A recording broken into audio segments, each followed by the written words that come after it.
The grand synod of the Ethel Guardian hegemony did not scream. It vibrated.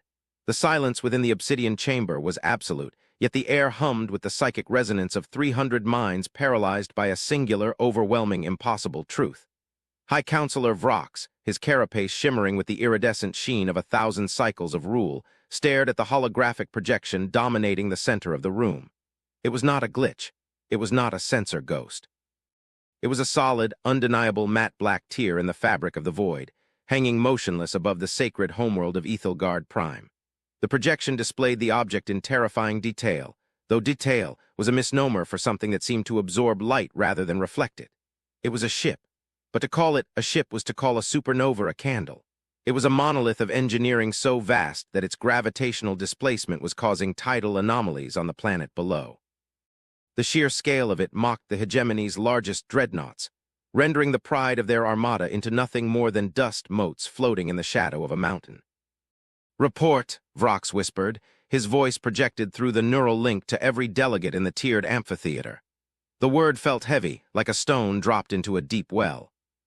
Grand Admiral Cathar, a veteran of the border wars and a being known for his unshakable stoicism, trembled as he stepped forward on the floating dais. His mandibles clicked together in an involuntary spasm of distress before he could compose himself. "High Counselor," Cathar began, his voice lacking its usual thunderous authority. "The object appeared without transition. There was no hyperspace rupture, no warp signature, no tachyon burst. It simply was not there, and then it was. Our sensors indicate a mass reading that rivals a small moon, yet it emits no heat, no radiation, no engine exhaust. It is sitting in high orbit, precisely at the Lagrange point, motionless. We have hailed it on every known frequency, including the archaic radio bands and the psychic substrata. There is no response. It just waits." A murmur of unease rippled through the chamber, a sound like dry leaves skittering over stone. The Ethel Guardians were the masters of this sector. They had uplifted species, crushed rebellions, and mapped the stars for 10,000 light years. They were the apex. They were the architects of order. And now, something had arrived that defied their order simply by existing. "Is it a weapon?" asked the delegate from the binary systems, her form a swirling cloud of coherent gas contained within a containment suit. "Its configuration suggests kinetic bombardment capabilities, a mass that size, if it were to accelerate even fractionally toward the surface." "It does not need to accelerate," the Admiral cut in, his eyes fixed on the black shape. "If it simply lowered its orbital shielding, if it has any, the displacement alone would shatter our atmospheric integrity. But that is not what terrifies me, delegate. What terrifies me is the energy reading coming from its core." He manipulated the hologram, zooming in on the center of the vessel where a faint, rhythmic pulse of blue light beat like a slow, dying heart. "That output matches the total energy consumption of our entire empire for a standard cycle, and it appears to be idling." Fear, cold and sharp, pierced Vrox's chest. He looked at the collected representatives of the hegemony, species of chitin, of gas, of silicon, and of flesh. They were united in their arrogance, secure in the knowledge that they understood the physics of the universe better than any. But this silent leviathan proved them wrong. It was a silent judgment, a predator that did not need to roar. "Prepare the fleet," Vrox commanded, though the words tasted like ash. "But do not fire. We cannot risk provoking a Titan. Raise planetary shields to maximum, evacuate the orbital habitats, and continue to hail them. I want to know who they are and why they have parked a god at our doorstep." Hours bled into cycles. The tension in the war room thickened, becoming a physical weight. The fleet, thousands of sleek, silver warships, formed a defensive sphere around the planet, their weapons charged and locked.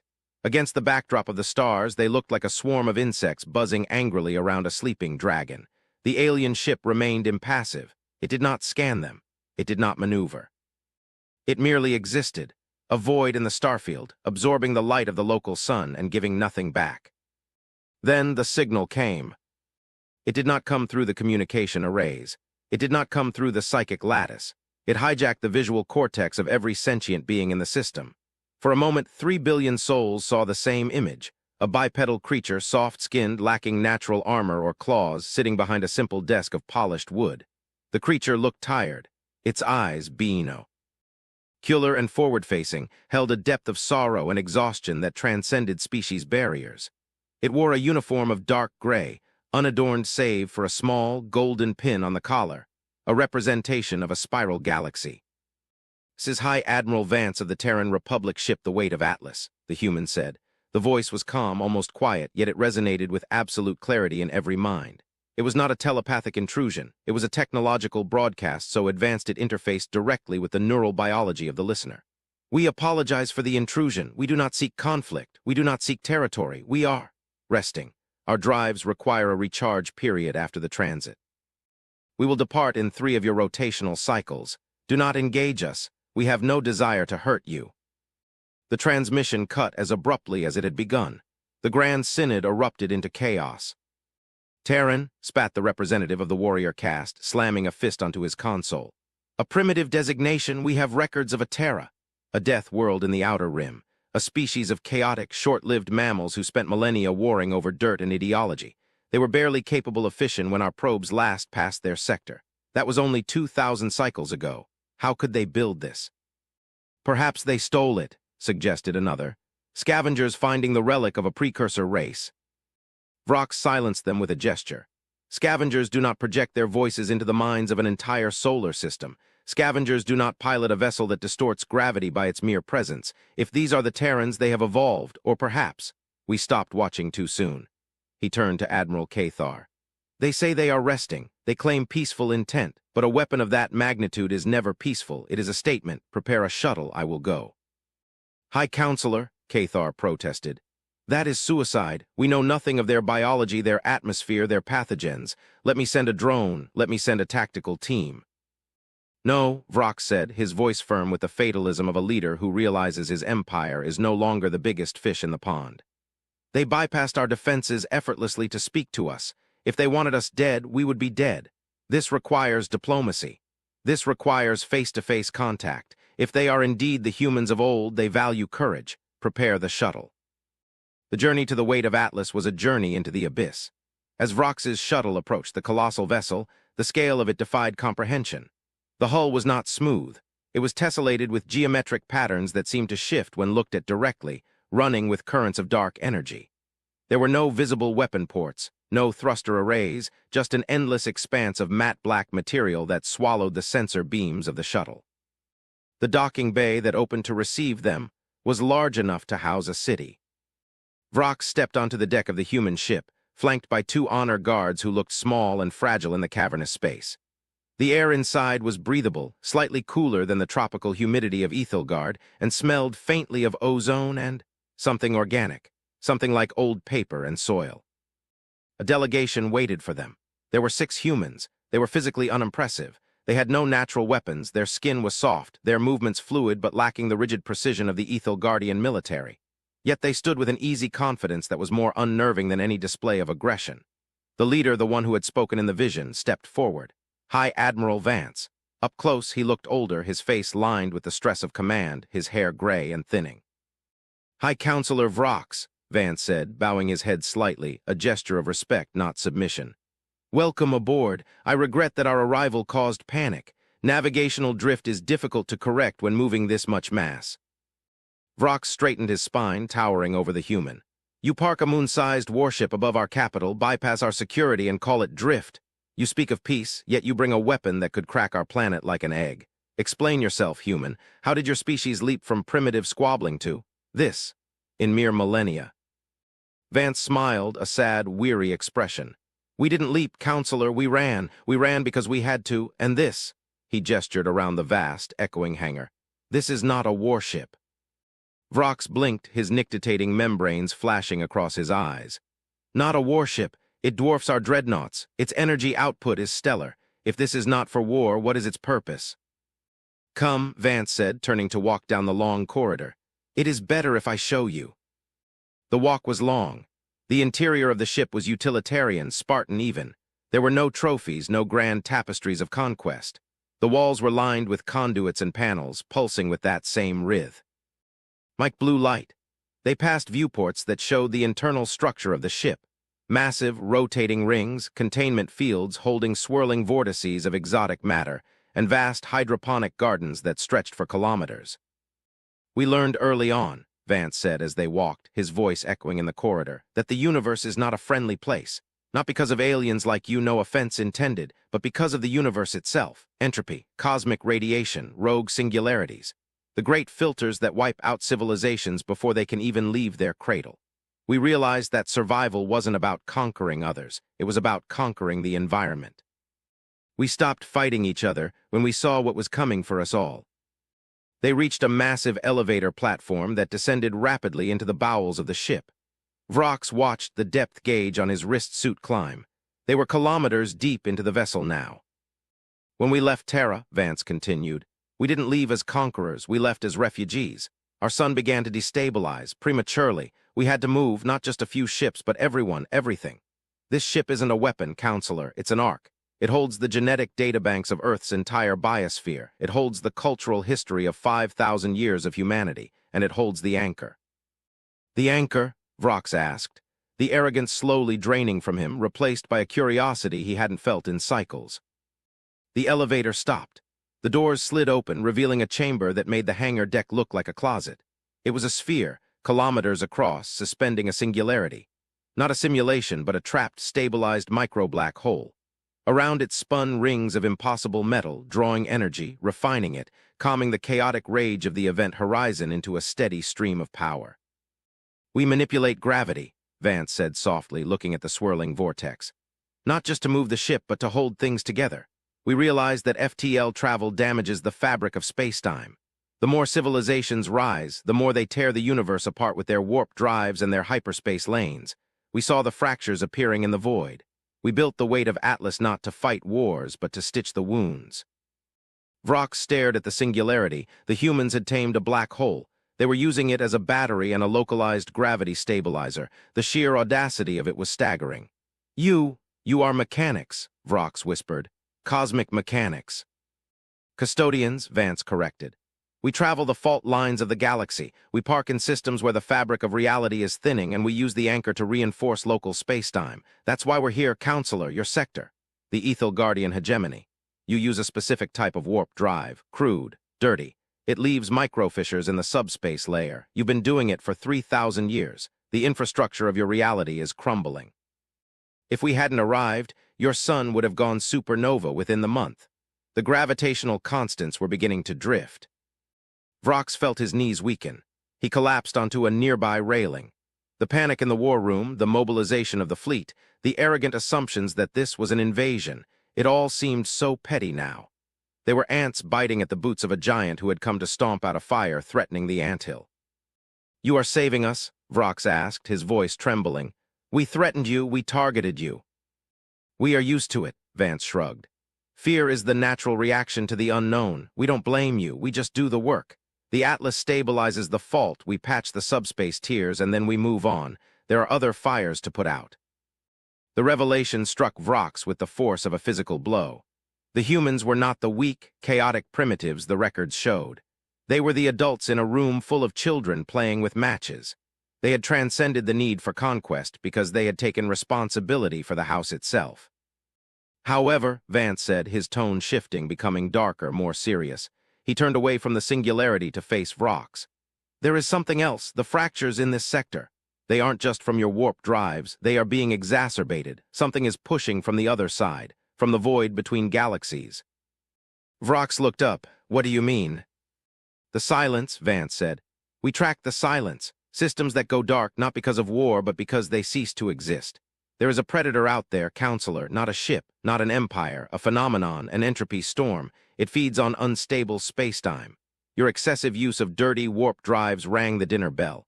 We are here to reinforce the door, but the wolf is already scratching at the wood. As if on cue, the ship shuddered. It was a subtle vibration, barely perceptible, but the readings on the consoles around the chamber spiked crimson. Sirens began to wail, a low, mournful sound that echoed through the vast ship. Report, Vance barked, tapping his comms. Contact, a voice crackled back. Outer system, Sector 7, it's tearing through, dimensional breach detected. It's massive, Admiral, bigger than last time. Vance looked at Vrox. The human's face was hard now, the sorrow replaced by a cold, tactical resolve. It seems we won't be resting after all. Counselor, you need to return to your shuttle. Get back to your people. Tell them to lower their shields. Lower them, Vrox cried. If an enemy is attacking, your shields interact with the subspace layer, Vance snapped. If you keep them up when the breach hits, your planet will shatter like glass. Lower your shields. Divert all power to your planetary structural integrity fields. We will handle the breach. You cannot fight a storm, Vrox argued. We don't fight it, Vance said, turning back to the singularity, his eyes reflecting the swirling madness of the black hole. We outlast it. Now go. Vrox fled. He had no choice. The urgency in the human's voice brooked no argument. As his shuttle launched from the Atlas, he looked back. The massive black ship was changing. The matte black hull began to glow with geometric lines of blinding white light.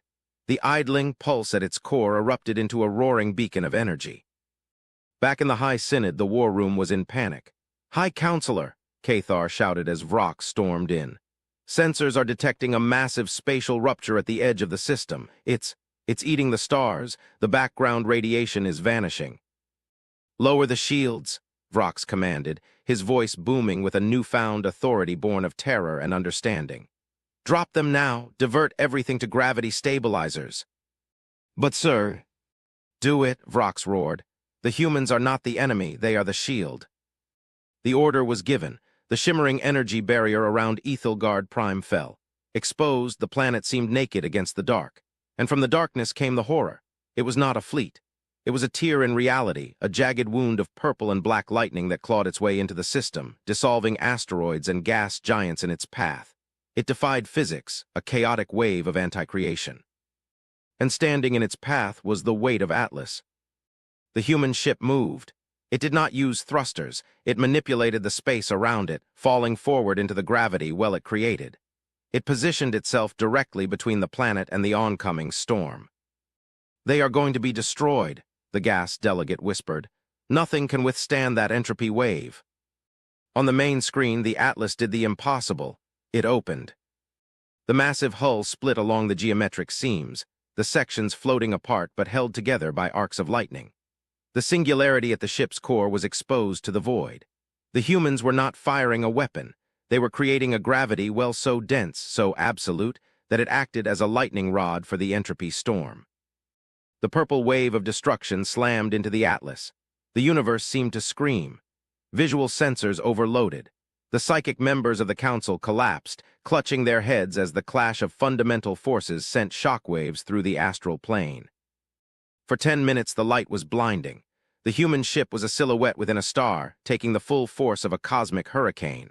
The hull groaned, sections ablating and vaporizing, but the core held. The anchor held. The humans were funneling the destructive energy of the storm into their singularity, drinking the poison to save the well. Energy output exceeding scale, a technician screamed. They are channeling more power than a supernova. Their structural integrity is failing. Vrox watched, his hands gripping the railing until his chitin cracked. Hold, he whispered. Hold on. And then silence. The light faded. The purple tear in space sewed itself shut, starved of the unstable spacetime it needed to propagate. The storm had broken against the rock of human defiance. In the center of the view screen, the weight of Atlas drifted. It was ruined. The sleek black hull was scorched and pitted, entire sections torn away, exposing the skeletal framework beneath. It bled atmosphere and debris into the void. The glowing lines were dim, flickering. Hail them, Vrox whispered. Hail them now. Static filled the channel, then a cough, a voice weak and strained. This is Atlas Control, Vance's voice came through, sounding like he was speaking through a mouthful of blood. Threat, neutralized, subspace, stabilized, you are clear, Ethelgard. Admiral, Vrox said, his voice thick with emotion. Your ship, you are critical, let us assist. We have repair docks, we have medical teams. Negative, Vance rasped. Quarantine protocols, still in effect. We took a lot of radiation and... The anchor is unstable. We need to drift, move to deep space to discharge. You saved us, Vrox said. Why, we would have destroyed you if we could. There was a long pause. When Vance spoke again, his voice was stronger, carrying the weight of a species that had seen the end of the world and decided to say no. Because the universe is dark, Counselor, and cold if we don't keep the lights on for each other. Who will? Humanity. Humanity doesn't conquer anymore. We endure, and we help others endure. The connection broke. Slowly, limpingly, the ruin of the weight of Atlas began to move.